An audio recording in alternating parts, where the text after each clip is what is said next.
मैंने अपने जीवन में बुद्धिमान व्यक्ति को भी देखा है और उतना विकास नहीं हुआ व्यक्ति को भी देखा है जैसे मैं अपने खुद को देखा हूँ।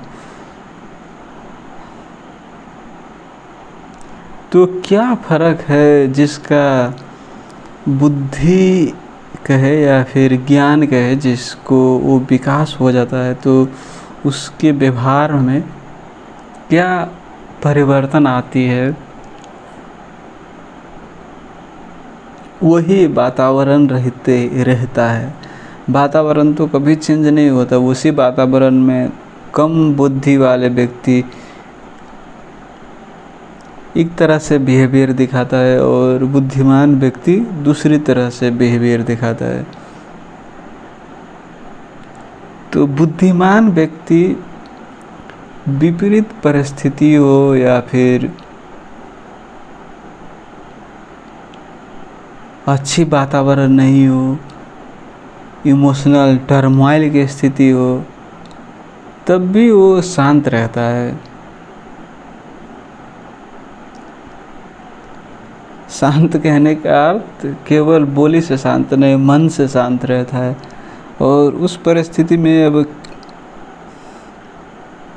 कौन कौन सी स्टेप है अब आगाड़ी जाने के लिए, वो थिंक करता है, उसके फिजिबिलिटी को सोचता है।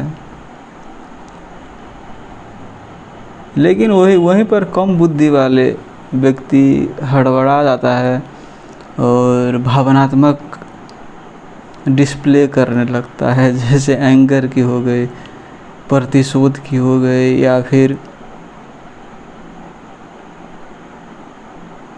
किसी भी तरह के निगेटिव इमोशंस शरीर से भी दिखाता है। और शरीर से ज़्यादा उसकी मन में जो सुनामी रहती है दिमाग के भीतर, न्यूरोट्रांसमीटर की खलबली वो ज़्यादा रहती है।